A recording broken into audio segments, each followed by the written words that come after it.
In this video, I'm going to demonstrate the capabilities of Clover when it comes to taxes.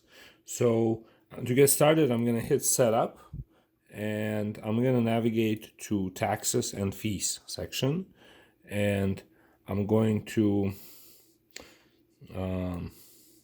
basically, let's just grab one of these taxes, the one for Texas, 10%. And make that tax default. So if you make it default, then it will get applied to every item that you currently have where it says default tax setting.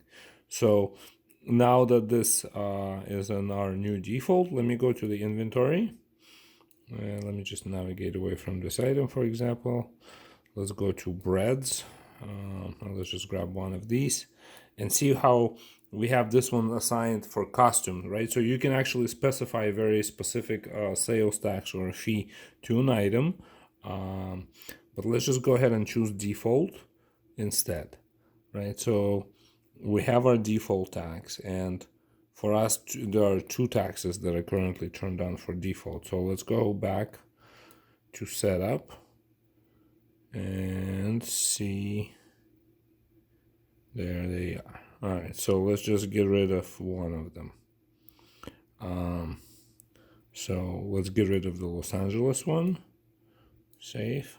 All right, so now we just have one tax that's default. Okay, and let's just grab this item, and it shows custom. So let's go to default, and that should switch to Texas. There it is.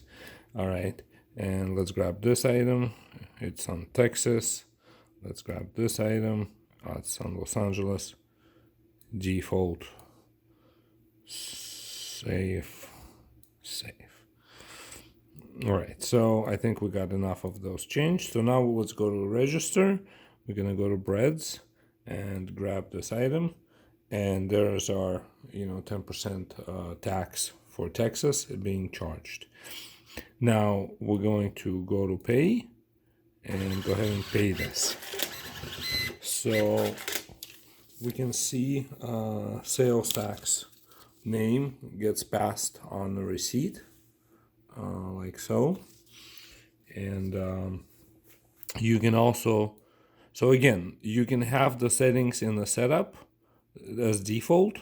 You can have a number of different taxes, not just one.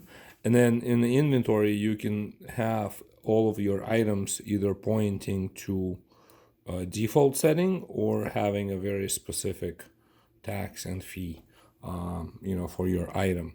And also, just very quickly, let me mention, when you're doing the taxes, it's expressed only in percentages. And when you're doing fees, it's expressed only in dollar amounts on Clover. Okay, so there it is.